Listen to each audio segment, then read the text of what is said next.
Hi, my name is Undercover, but I go by Sky, and that's what I'll use because that's the name that I chose for my daughter. And my mother, of course, changed the name because she didn't like it. But I am going to do this, what you would call maybe a documentary about my life and problems that I've had with my depression. I'll be going for my first ECT shock treatment on Monday, February 12th. And we will be doing a set of 12 treatments in a row. My grandmother, who was my best friend, my maternal grandmother, she passed away February 6th of 2005. And I have her mental illness, the same traits, behaviors, experiences that she showed and had and thought I have. I've shown. I'm sorry, it's like 5:10 in the morning now, and I think I slept about an hour. I did take my Invega, my Remeron, my Klonopin, and I still am awake. I think it's because I'm in such excitement and nervousness about Monday. I'm hoping because it improved my grandmother's behavior, her personality. She was the most happiest I had ever seen in my whole life. And I had been with her since I was born. My mother and I and her. We were the three amigas every Saturday shopping. She was just my best friend. And she was borderline, bipolar, manic depressive, schizophrenic. They've pretty much named both of us with everything they can think of.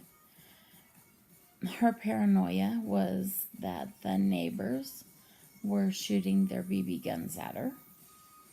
There was a tsetse fly that was a spy.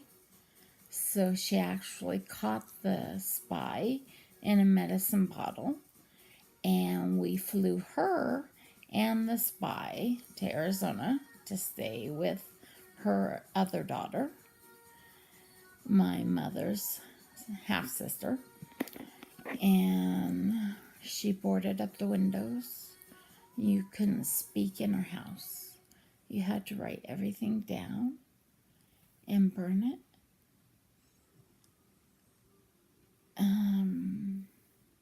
She always embraced me, welcomed me.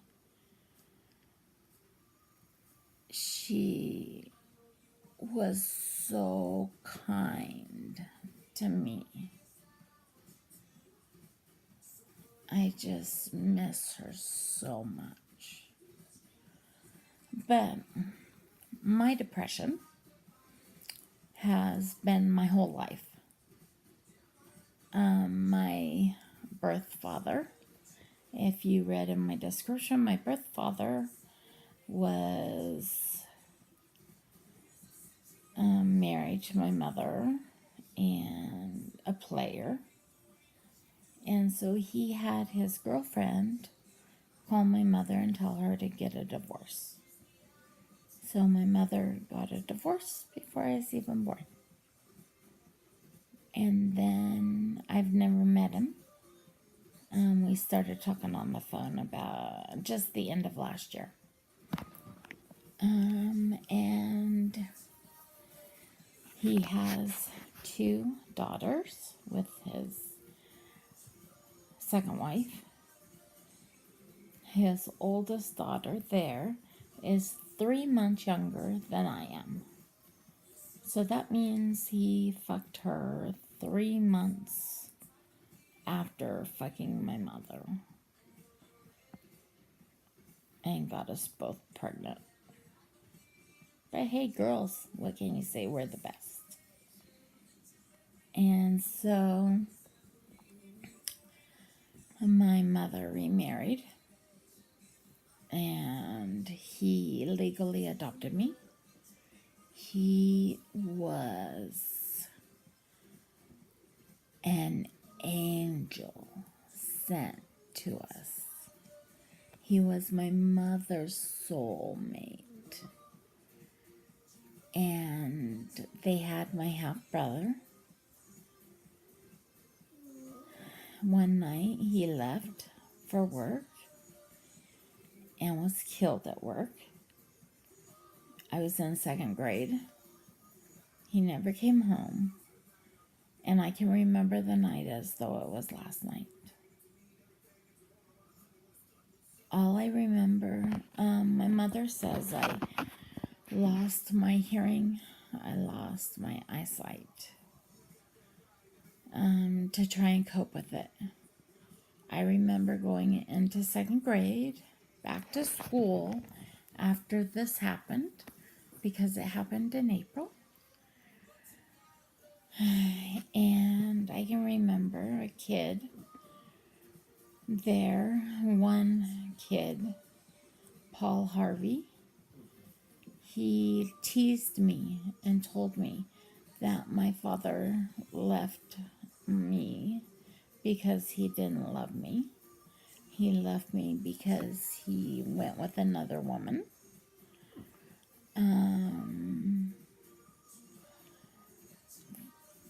It was very, very hard. The kids teased me very, very much, and it was just very hard. Paranoid. I started paranoia shortly after that. I can remember I wasn't heavy until after that incident, and then I believe the weight started to come on. And I can remember it was 7th grade, which was like one of the worst moments. My mother met who I call my father now. I call him Dad. She met him when I was in the 7th grade. Very hard time because my mother and I were alone for so long. And then my adoptive father came in the picture. We were a family, and then he was gone. Then she met this other man, moved us to Texas, where he sexually did things to me there. I was 12.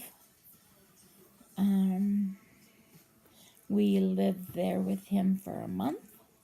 My mother didn't marry him. We moved right back to the same house we left in because it hadn't sold. So then she met my father, and it was like she took all her time and attention away from me to show him, and I hated that feeling of desertion again. It felt like I did when my daddy was killed. So I decided in January of 7th grade, I can't remember what year, it was like 1981. I went home at lunch sick, and I found my father's bottle of Valium, and I took them all. And I was in a coma for 3 days. I woke up, And the first thing I thought was, God, you can't even do that right. So they put me up in a youth adult treatment center, young adult treatment center, where I learned racism, hatred, jealousy, sadness, passion, sexuality, everything that I had been protected from living in a small town. I was now in the middle of the storm. I remember 7th grade in gym, they would weigh you. So you would line up, and one by one, you would get on the scale. The nurse would read out the weight, and somebody taking the weights down would write them down. So I get on the scale, and there she yells, 175 for all my schoolmates to hear. Great. Yeah.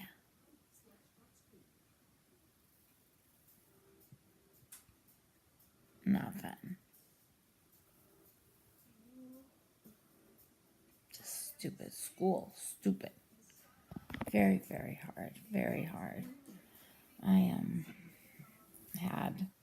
I gotta get my bangs cut. They're driving me crazy. In high school, I had a kid, a guy, who had in junior high asked me out, and I told him no. He would call me hungry, hungry hippo whenever he saw me or I walked by. In high school is when I got up to 250 pounds. And then I went back down to 175. I could never get below 175. That was like the target weight that I could never get below. So now my family, I've moved with my husband, my second husband, to Vegas. And my family is coming to stay and visit for a week in May. I have had 3 weight loss surgeries. The first 2 didn't work. The third one worked wonders. 120 pounds lost in 8 months, 9 months. I looked fat still. The lowest I got to was 157. I should have taken a picture of the scale and kept it for memories because I never saw it again. My husband was in Florida. I was in Colorado. He was taking care of his dementia dad. My mental illness was bad. I was on toxic level of lithium. I was passing out while driving at work in front of customers. I lost my job. My brother and his long-term girlfriend moved in and took care of me because I was in such a depression. All I did was sit on the couch and eat and eat and eat. I eventually got up to 280 pounds. And that's when, I don't know, they moved out. And I decided I'd go to Mexico and have the gastric sleeve done. So I did that. And that's when I lost all my weight. I went to Florida and saw my husband. And we worked our marriage. And there, it was stress. I was seeing bugs. I was hearing voices. I was passing out. I fell asleep at Red Lobster in my clam chowder. I mean, I was very, very sick. very sick. I had my service dog, who was my Chihuahua. She was with me all times there, except for when we would go golfing or the club. Very, very sick. I was just a very sick person. I was put on mental disability, and that's where I've been now ever since. Going on 4 years. So, I'm sorry, my leg keeps hitting the leather chair, making this fart noise. Sorry. It's really not me. So, now, there to comfort myself, and of course, you have to have excuses, but we would go to Walmart, and at their bakery, they would have everything marked down. So you could get like a cake for $3. So I'd buy a cake, and I'd figure I only have 20% of my stomach. I can have a small piece. So that's what I did. I drank coffee all day, and I'd have small pieces of cake. The weight, I watched myself go from a size 6, and I don't even know what size I am now. I'm afraid to put on a pair of jeans. So all I do is wear sweats. Sweat capris, jeans, 2X jeans. I gave 27 lawn size garbage bags of clothes to donation after I lost my weight. And now I've had to rebuy clothes in the big size again because I'm such a fat ass. Because I eat. I eat for comfort, of course. Yeah. I'm sick. I'm sick in the head. When I was passing out, I was talking like I was drunk. I was walking like I was drunk. I couldn't write. I couldn't type. I couldn't text. I couldn't make a phone call. My mother wrote Dr. Phil so many times. I wrote him so many times because we wanted to be sent to that diagnostic center to get me help. They called once and asked how my marriage was.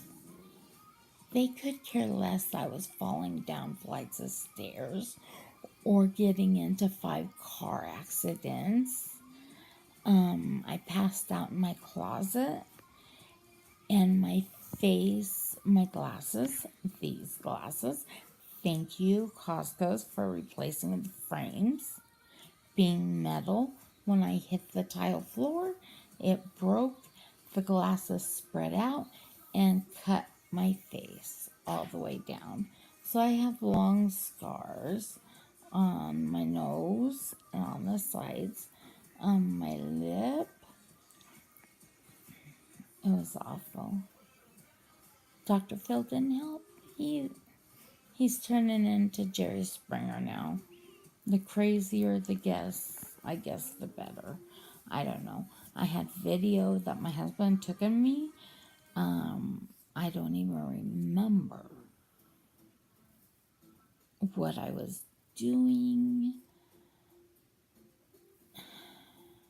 I was just very, very sick. And now I get to go for ECTs. I am very excited because I want to be happy like my grandmother was. She was happy and I want to be happy. So I'm going to keep this documented on here. I'm going to come on and tell you about what happens. You lose your memory. I don't have good memory at all.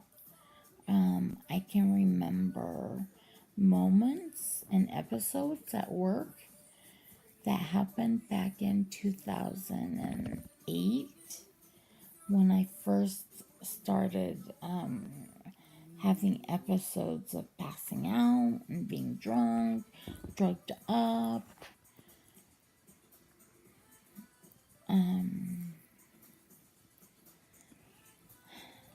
If anybody has anything they can tell me about the treatments, please contact me.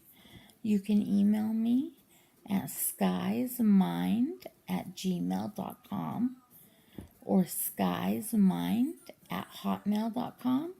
That's SKYESMIND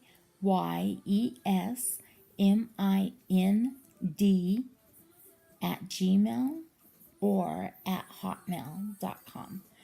Please, please let me know your experiences.